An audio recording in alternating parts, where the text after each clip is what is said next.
Hello, it's Ollie here at the Crafty Whisk, and I'm so grateful that you could join me today. Hi, if you've just watched my last video on how to make a wallet card for birthdays, Father's Day, whatever, I did show you how to make it using dies. So this is the wallet here. It just opens up using some Velcro, and you have plenty of space here for gift cards, vouchers, cash, a photo in there if you want. So that was using a die set. I'm going to show you this time how to make it without using the die set. It just takes a little bit longer, but the result is very, very similar. So I have pre-cut all my pieces just to save you the boredom of watching me cut card.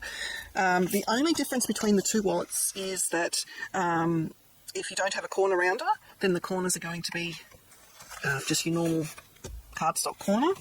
I do have a corner, whoops daisy, a corner chomper, I think, somewhere. Okay, so I'm going to use my crocodile corner chomper. I'm just using the 1/4 inch. You can use, this is a corner rounder as well. Creative Memories have corner rounders, or you don't have to use any at all. I'm going to use it just because corners and me don't like each other, so I just prefer having a rounded corner. This is just a 1/4 inch rounder, if I can do it properly. Oh, it's even worse. Golly gosh. Right. If I put the paper in correctly, it will chomp it correctly. I'm going to do the inside. I'm just going to do the two bottom corners actually of the inside one. I think the rest will be fine, and I think everything else will be fine except for, I'm just going to do this little piece as well. Doesn't actually like doing that little piece. I might just neaten that up a bit. I botched that up. There we go. That's a bit better. Alright, so the pieces I have, the base card here is 23 centimetres by 10 centimetres, or 9 1/16 by 3 15/16. You can round it up if you want, or round it down to 9 inches by 4 inches if you wish. We do need to score it twice at 4.5, and the next notch up, which is 4 5/8. Okay. Now the first thing I'm going to do with all my, actually I'll run through all the sizes and then I will show you what I'm going to do. So again, that was pretty much 23 centimetres by 10 centimetres, or 9 inches by 4 inches. The inside piece is 22 centimetres by 8.5 centimetres, or 8 5/8 by 3 3/8. They're weird measurements because I'm going from metric to imperial. Okay, now we have 3 pocket pieces here. The largest one, which is going to be our window pocket, is 10.5 centimetres by 8 centimetres, or 4 1/8 by 3 1/8.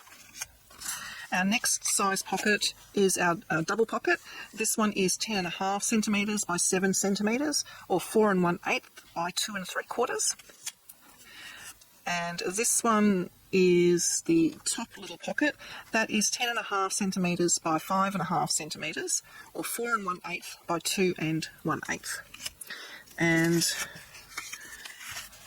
my little band, which I've already lost. How did I manage to lose that? Good grief. I did have a little band, 2.5 centimetres by 7 centimetres, or 1 inch by 2 3/4. That's going to bug me. Where did that go? Did it just fly off the table? Oh, there it is. There. So 2.5 centimetres by 7, or 1 inch by 2 3/4. And this little piece of card is just my template for using in the big one. I'm going to cut a window out, which is going to have a piece of acetate in there. So this little piece here is 7.5 centimetres by 5 centimetres, or 3 by 2 inches. And then our piece of acetate is 9 centimetres by 7 centimetres, or 3 3/4 by 2 3/4. So basically with these two is we're cutting the centre out of there so that our acetate can sit behind there and be a window. Okay, alrighty, so I'll leave the acetate and my window aside. The rest of these I am going to just ink the edges. You can fast forward over this bit if you like. It's just basically inking edges. I've used a linen look card by AC American Crafts. Kaiser Craft also do nice linen look cardstock. It's roughly 250 GSM.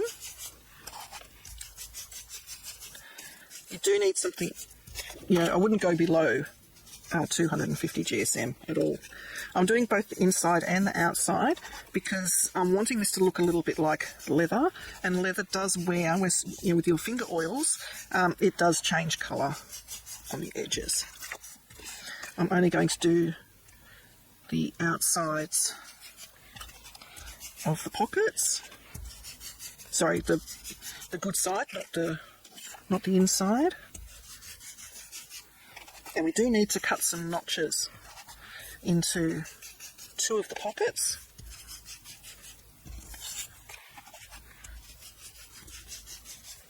I know you can't really see the ink on here, but it is subtle. You can see it in real life. You can see it, just a subtle variation of colour. It's not essential that you do this. And this is the inside piece. I'm just really, really carefully running my dauber just along the edges. It doesn't matter that you go heavier and lighter in some parts. Just adds to the character. At least that's what I tell myself.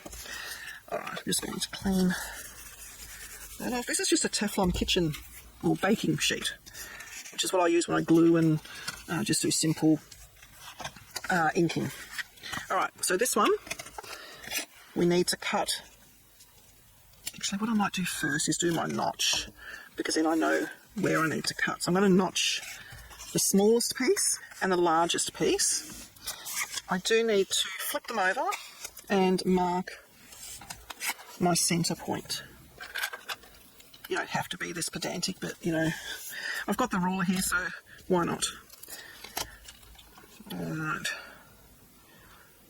So it looks like it's roughly 2 inches on either side. And that's the same. So I've just marked on the back side of them. And I'm just using a circle punch. This one is 3/4 of an inch. You can use the smaller one, a bigger one, whatever you fancy. I'm using it so it's upside down. And I'm only cutting a portion. I'm just trying to centre it as best I can. So you can see there just a little bit of it. So it gives you a little notch. And it will be roughly in the centre. Okay. So that's done. So I'm flipping back over to the right side. Now we need to do our window. I'm going to do this on the back as well, because I am going to be using pencil. I'm just lining that up with the grids there. And I just want to get my ruler so I know that I'm straight.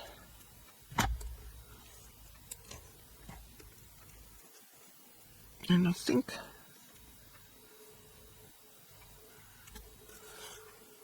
that looks pretty good there. So I'm just drawing around it. Now you don't have to make this a window pocket, you can just leave it. But I like a window pocket because that's what wallets have. Now you can either be fancy and use your trimmer. I'm not that good with trimming boxes out of a trimmer. Is that straight? It doesn't look straight. Doesn't look straight.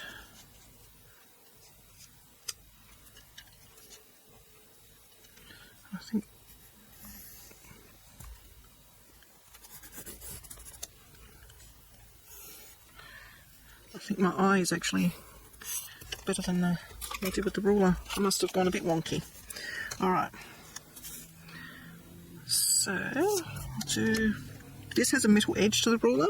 Always use something with a metal edge so that you're not damaging your rulers. And you can feel when the knife gets to the mat as well.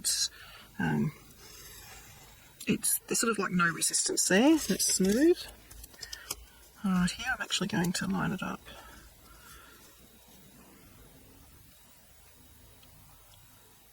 With the lines on my mat.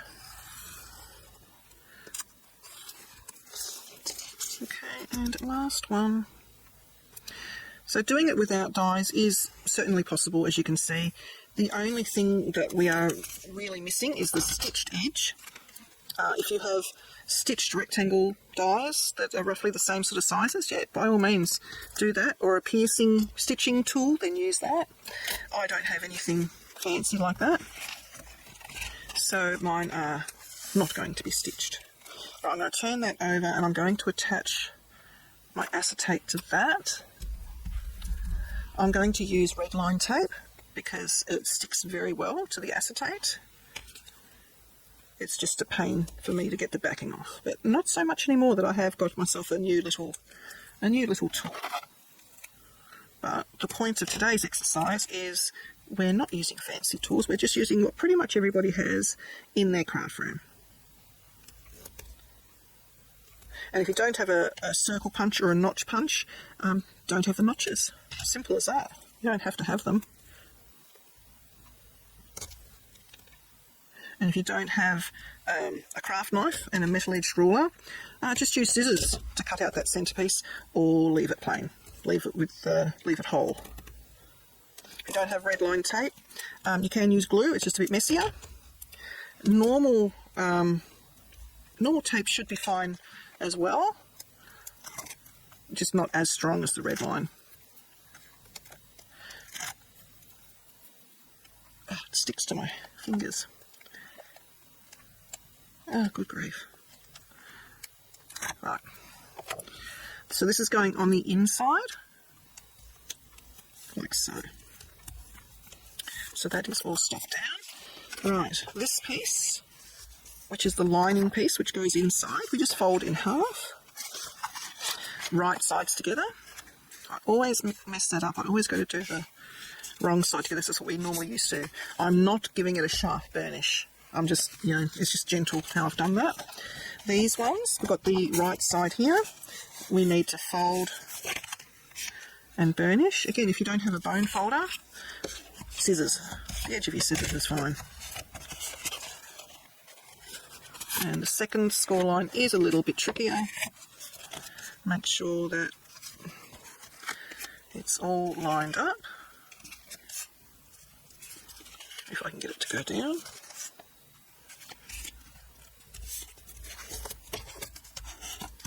Alright. So this creates a little U shape. There it is. Okay. So open that up, and now this one, if you don't have any sort of foam tape, you can use glue. You just glue the two short sides and go almost to the centre with your glue. You can use tape.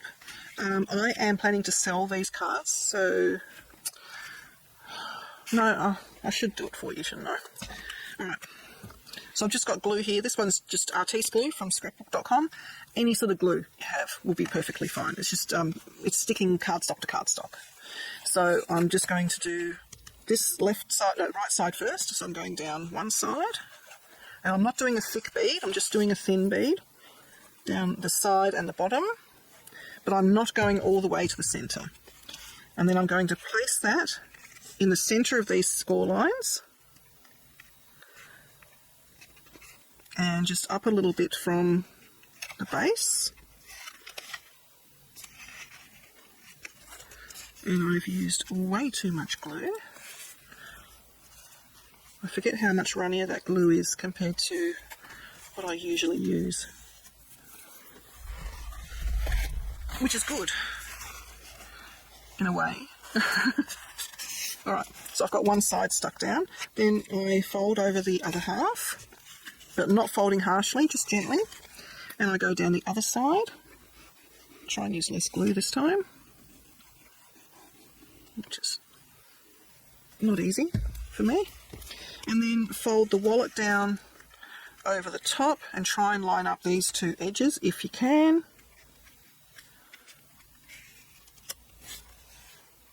And if it needs straightening, which it does, go in before the glue dries and straighten. And I've forgotten to do, every time I make these cards I forget, and I don't know why I forget. I should have attached that first under here.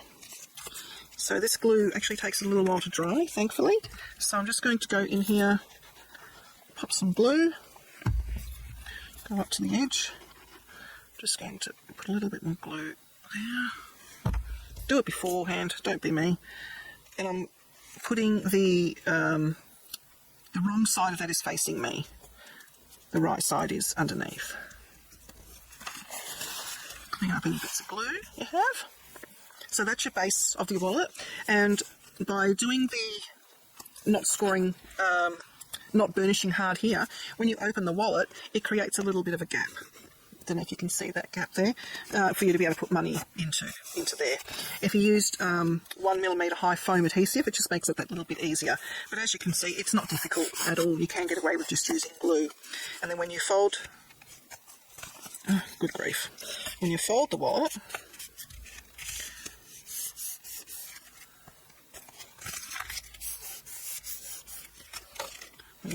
you still have that nice U shape there. Just, yeah, before the glue dries, just make sure you do give it a practice closing. With foam tape, it does give you a little bit of give. With glue, once it's dry, it doesn't have that give. Now, there will be a gap down the bottom here. That's deliberate. That's so that it can close nicely with that little bit of a gusset there. Okay? All right. The pockets. Again, we're not going to be using any foam tape. We are just going to go down straight with the glue. So we only glue 3 sides. This pocket's easy because if you use the acetate, you just go next to the acetate. That goes on this side.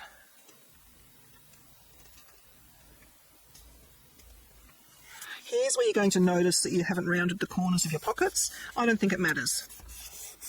So that's that one down. Now the double one, the small one fits over the big one. And again, you're just doing 3 sides, the 2 sides and the bottom, which enables you to use it as a pocket.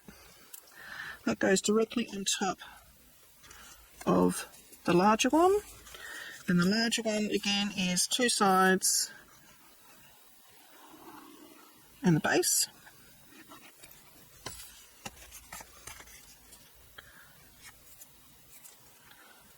And just have a little bit showing at the bottom. And goodness gracious, Olga, try and centre it. There we go. And centre it. Okay. Oh dear, that one came off because I didn't burnish it down.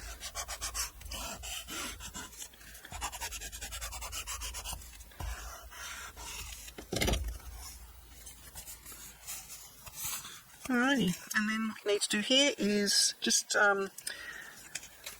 grab a Velcro dot, or if you don't want to use a Velcro dot, you can just leave it if you want.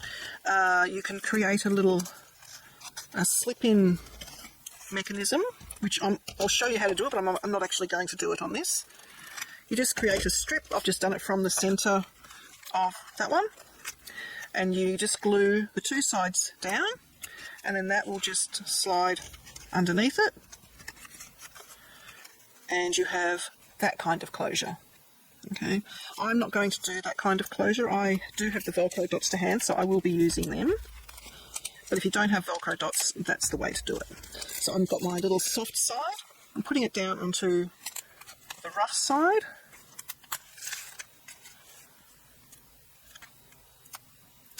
And I'm sticking that there, and then bring it over to there, and put, oh, they've all flicked off, an enamel dot on the, actually I might use a lighter one, that one's hard to see, I might use this one.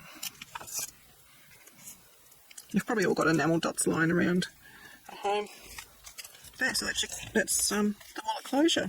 So the only thing we're missing compared to the one with the die, we don't have the stitching, which is on the, sorry, my Velcro didn't stick properly. There we go. We don't have the stitching, but other than that, everything else is the same. We have our pockets, which will fit a gift card in, and in there as well. and also in there, and we have our cash that will fit in the back there. So let me know what you think if you're going to give it a go.